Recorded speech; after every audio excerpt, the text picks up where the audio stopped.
Hello दोस्तों, सीताराम। कैसे हैं आप? सबको ये आशा करती हूँ अच्छे हैं, खुश हैं, स्वस्थ हैं। सुबह सुबह का टाइम है, पूजा पाठ सब कुछ हो गया है। आज हनुमान दादा को हम राम राम की माला पहना दिए हैं। आंकड़े के पत्ते के माला है और चना और गुड़ का आज भोग लगाए थे, जो हनुमान दादा को बहुत ही प्रिय है। और यहाँ पर रिद्धि बैठकर बादाम खा रही है। उसके लिए 4-5 पीस बादाम हम रात को भिगो कर रख देते हैं। काजू किशमिश सब कुछ भिगोते हैं। रिद्धि जितना खा पाती है खाती है, या फिर जो बच जाता है वो हम खा लेते हैं। और जिस दिन उसे ध्यान से भिजाओ तो फिर नहीं खाती। जिस दिन नहीं देंगे, बीच बीच में किसी एक दिन भूल भी जाते हैं तो बोलती है ये हम खाएंगे, अभी दीजिए। और जिस दिन हम पूरा ध्यान लगा कर भिगो कर रखते हैं, 2-3 दिन खाती है, फिर बोलती है नहीं खाएंगे। तो इसी तरह से ये चलते रहता है। और उसके बाद पूजा पाठ होने के बाद यहाँ पर हम गैस में दूध गर्म करने के लिए रख दिए हैं। और बेटा और मेरा दोनों के लिए मुरमुरा निकाल रहे हैं। और हम बरबटी जो अनाज होता है, जिसे लोबिया कहा जाता है, और हम लोग बंगाली में बोलते हैं बरबटी कोलाई, उसे हम बॉईल करके रखे थे नमक और हल्का सा ऑयल डालकर। उसे आज मुरमुरा के साथ लेंगे। तो हम मूली कट कर रहे हैं। अभी विंटर के मौसम में बहुत ही अच्छा मूली आता है, तो हम मूली ले रहे हैं। बेटा बोला जो हम नहीं लेंगे, तो हम दोनों अभी ब्रेकफास्ट हम लोग का ही होता है। बंगालीज में ज़्यादातर मुरमुरा ही चलता है, या फिर कोई अगर ऑफिस जाते हैं टिफ़िन वगैरह बनाना पड़ता है तो रोटी हो जाता है, या फिर कोई अगर राइस खा के जाता है सुबह सुबह तो राइस। तो ये जो है ब्रेकफास्ट आज बनता है। तो आप सबको वीडियो कैसा लगा ज़रूर बताइएगा। पिछले ब्लॉग में हम बेटी के लिए एक आंवला हेयर ऑयल बनाए थे, आप सभी को शेयर किए हैं। वो कैसा लगा ज़रूर बताइएगा। अगर आप सभी को पसंद आए ऑयल तो ज़रूर घर पे बनाइए। तो ये देखिए ग्लास पे रखा हुआ था। तो दूसरा दिन सुबह हम ये जो भीम बार का जो जेल वाला डब्बा होता है उसे साफ़ करके रखे थे, उसी में हम भर के रखते हैं। तो उसे निकालना भी आसान होता है, गिरता भी नहीं है, कुछ भी नहीं। तो हम छत में चले गए हैं धूप में, और हम रिद्धि के सर पे ये ऑयल मसाज कर रहे हैं धूप में। और धूप में अभी 1-1.5 घंटा खेलेगी ये, तो विंटर के मौसम में अच्छा रहता है। आप सब अगर हेयर ऑयल का रेसिपी नहीं देखे हैं तो इससे पहले वाला ब्लॉग में जाकर देख लीजिए। हेयर ऑयल का रेसिपी बहुत ही अच्छा हेयर ऑयल है। और बैकग्राउंड में आप सभी को थोड़ा बहुत नॉइज मिल सकता है, क्योंकि बेटा बेटी खेल रहा है और दुकान में भी काम चल रहा है। इधर बाहर जो भाड़ा में है दुकान, उन सब में काम चल रहा है, इसीलिए थोड़ा सा आवाज़ आपको मिल सकता होगा।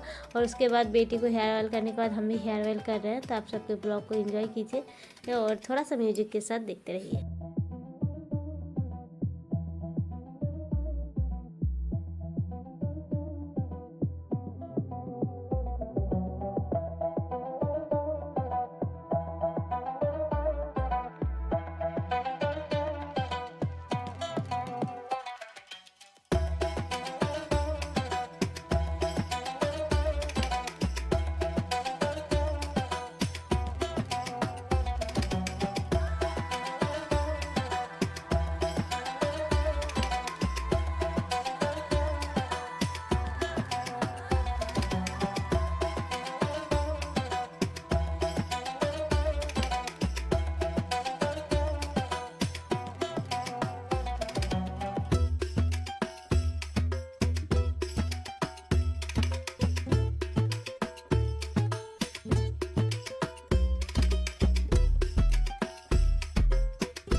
तो हम यहाँ पर छत से नीचे आ गए हैं और यहाँ पर गर्म पानी करके यहाँ पर हम कप में ग्रीन टी पी रहे हैं। और एक सॉसपैन बैठाए हैं, उसमें हम धनिया, सौंफ और मिश्री को अच्छे से मिक्सर ग्राइंडर में पीस लिए थे दरदरा, और उसे हम 1 चम्मच पानी में डालकर उबाल रहे हैं। अच्छे से ये 5 से 10 मिनट उबल जाएगा तो हम इसे छान कर एक फ्लास्क में भर कर रख देंगे। ये दिन में हम 2 से 3 बार लेते हैं। तो अभी ग्रीन टी पिए हैं, तो 1-1.5 घंटा बाद फिर ये 1 कप पानी लेंगे लंच के 40 से 45 मिनट बाद लेंगे और फिर डिनर के बाद लेंगे। तो इससे जो है रिद्धि होने के बाद मुझे एसिडिटी का बहुत ज़्यादा प्रॉब्लम था। कुछ भी खाओ या ना खाओ इससे एसिडिटी होता ही था, पेट में बहुत ज़्यादा जलन होता था, कुछ खाने का मन नहीं करता था। अगर आप सिंपल भी खा रहे थे ना हम तो पर भी ये हो रहा था।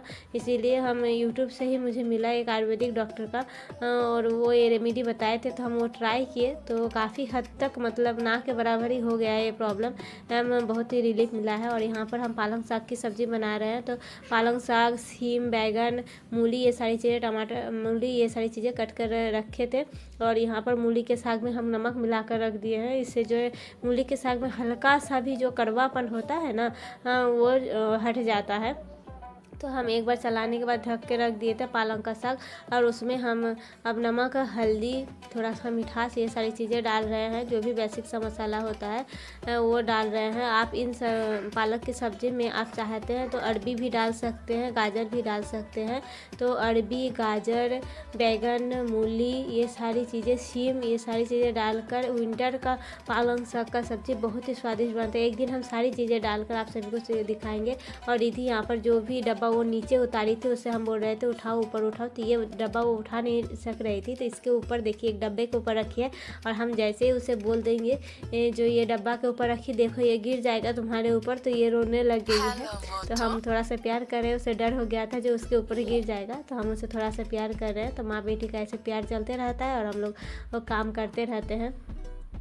तो ये देखिए हम थोड़ा सा रिद्धि के लिए अलग से निकाल रहे हैं, क्योंकि अगर हम हरी मिर्च डालकर पहले ही बना देते तो फिर रिद्धि के लिए हम नहीं मतलब उसे खिला पाते। तो सारी साग सब्जियां उसके शरीर में भी जाना ज़रूरी होता है। तो देखिए कितना अच्छा टेक्सचर आया है और कितना अच्छा बना है। ये हम शनिवार के दिन बना रहे थे, इसीलिए प्याज लहसुन कुछ नहीं डाले। इसमें आप प्याज लहसुन अदरक सभी चीज़ें डाल सकते हैं अच्छे से कूट कर। ये देखिए आपको हम पानी दिखा रहे हैं जो हम कप में फिर से पी रहे हैं। तो ये देखिए कितना सारा पानी छोड़ा है। तो इसे हम हाथ से अच्छे से निचोड़ कर फिर कढ़ाई में डालेंगे। तो ऑयल में थोड़ा सा 5 फोड़न डाल दिए थे।